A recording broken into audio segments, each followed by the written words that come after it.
ഉൽപ്പത്തി 38 അധ്യായം. അക്കാലത്ത് യൂദ തൻ്റെ സഹോദരന്മാരിൽ നിന്നകന്ന് ഹീറ എന്നു പേരുള്ള ഒരു അദുല്ലാംകാരൻ്റെ അടുത്തേക്ക് ഇറങ്ങിത്തിരിച്ചു. യൂദ അവിടെ ഷൂവ എന്നു പേരുള്ള ഒരു കാനാൻകാരൻ്റെ മകളെ കണ്ടു. അവളെ അവൻ സ്വന്തമാക്കി, അവളെ പ്രാപിച്ചു. അവൾ ഗർഭം ധരിച്ച് ഒരു പുത്രനെ പ്രസവിച്ചു. അയാൾ അവന് ഏർ എന്നു പേരിട്ടു. അവൾ വീണ്ടും ഗർഭം ധരിച്ച് ഒരു പുത്രനെ പ്രസവിച്ചു. അവൾ അവന് ഓനാൻ എന്നു പേരിട്ടു. അതേ തുടർന്ന് അവൾ വീണ്ടും ഒരു മകനെ പ്രസവിച്ചു. അവൾ അവന് ഷേല എന്നു പേരിട്ടു. അവൾ അവനെ പ്രസവിക്കുമ്പോൾ അയാൾ കെസീബിൽ ആയിരുന്നു. യൂദ തൻ്റെ കടിഞ്ഞൂൽപുത്രനായ ഏറിനു വേണ്ടി ഒരു ഭാര്യയെ കൊണ്ടുവന്നു. താമാർ എന്നായിരുന്നു അവളുടെ പേര്. എന്നാൽ യൂദായുടെ കടിഞ്ഞൂൽപുത്രനായ ഏർ കർത്താവിൻ്റെ മുമ്പിൽ ദുഷിച്ചവനായിരുന്നു. കർത്താവ് അവനെ മരണത്തിനിരയാക്കി. അപ്പോൾ യൂദ ഓനാനോട് പറഞ്ഞു, നിന്റെ സഹോദരൻ്റെ ഭാര്യയെ പ്രാപിച്ച് അവൾക്ക് പ്രതിഭർത്താവായി നിന്റെ സഹോദരന് വേണ്ടി സന്താനത്തെ വളർത്തുക.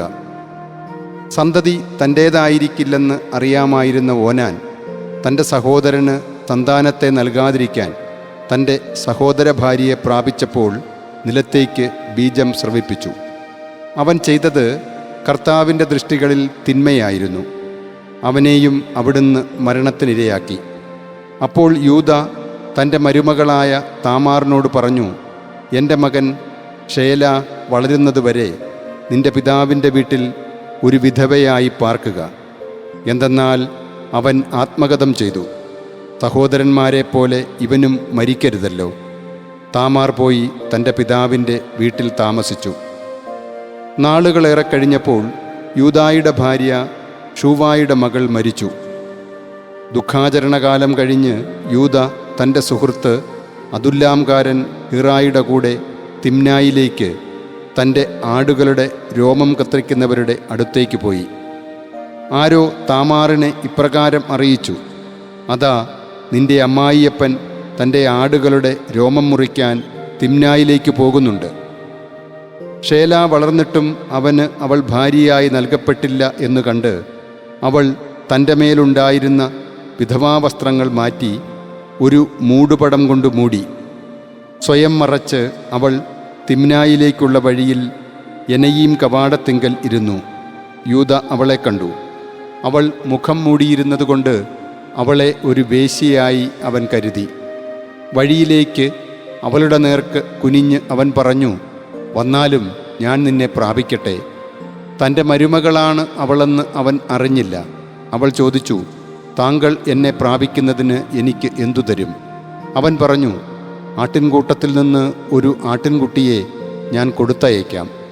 അവൾ ചോദിച്ചു, താങ്കൾ കൊടുത്തയക്കുന്നത് വരെ ഒരു ഈട് തരുമോ? അവൻ ചോദിച്ചു, ഞാൻ നിനക്ക് തരേണ്ട ഈട് എന്താണ്?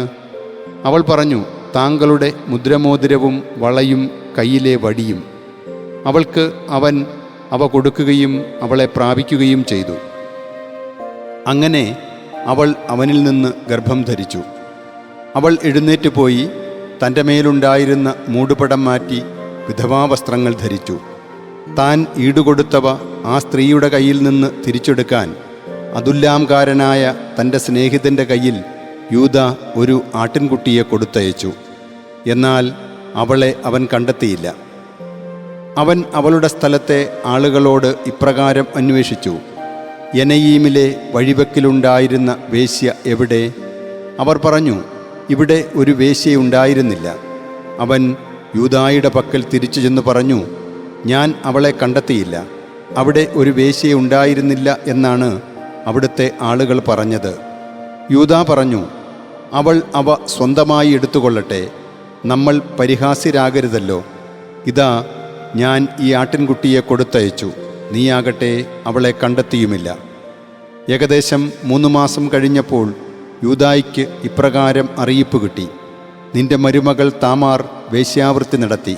മാത്രമല്ല, അവളിപ്പോൾ വേശ്യാവൃത്തിയിലൂടെ ഗർഭിണിയുമാണ്. അപ്പോൾ യൂദ പറഞ്ഞു, അവളെ പുറത്തിറക്കുക, അവൾ ദഹിപ്പിക്കപ്പെടട്ടെ. അവളെ പുറത്തു കൊണ്ടുവന്നപ്പോൾ അവൾ, ഇവ ആരുടേതാണോ അയാളിലൂടെയാണ് ഞാൻ ഗർഭിണിയായത് എന്ന് തൻ്റെ അമ്മായിയപ്പനോട് പറയാനായി ആളയച്ചു.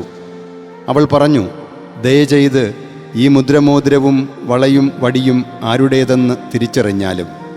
അവ തിരിച്ചറിഞ്ഞിട്ട് യൂദാ പറഞ്ഞു, അവൾ എന്നേക്കാൾ നീതിമതിയാണ്. ഞാൻ അവളെ എൻ്റെ മകൻ ഷേലായിക്ക് കൊടുത്തില്ലെന്നത് തന്നെ കാരണം. അവൻ അവളെ പിന്നീട് ഒരിക്കലും അറിഞ്ഞില്ല. അവളുടെ പ്രസവത്തിൻ്റെ സമയത്ത് അവളുടെ ഉദരത്തിൽ ഇതാ ഇരട്ടകൾ. അവൾ പ്രസവിക്കവേ ഒരുത്തൻ ഒരു കൈ നീട്ടി. ഇവൻ ആദ്യം പുറത്തു വന്നു എന്ന് പറഞ്ഞുകൊണ്ട് സൂതികർമ്മിണി പിടിച്ച് അവൻ്റെ കയ്യിൽ ചെമന്ന ഒരു ചരട് കെട്ടി. അവൻ തൻ്റെ കൈ പിൻവലിച്ചപ്പോൾ അതാ അവൻ്റെ സഹോദരൻ പുറത്തു വന്നു. നീ എങ്ങനെ നിനക്കൊരു വഴി ഭേദിച്ചുണ്ടാക്കി എന്ന് ചോദിച്ചുകൊണ്ട് അവൾ അവന് പേരസ് എന്ന് പേരിട്ടു. പിന്നീട് കയ്യിൽ ചെമന്ന ചരടുള്ള അവൻ്റെ സഹോദരൻ പുറത്തു വന്നു.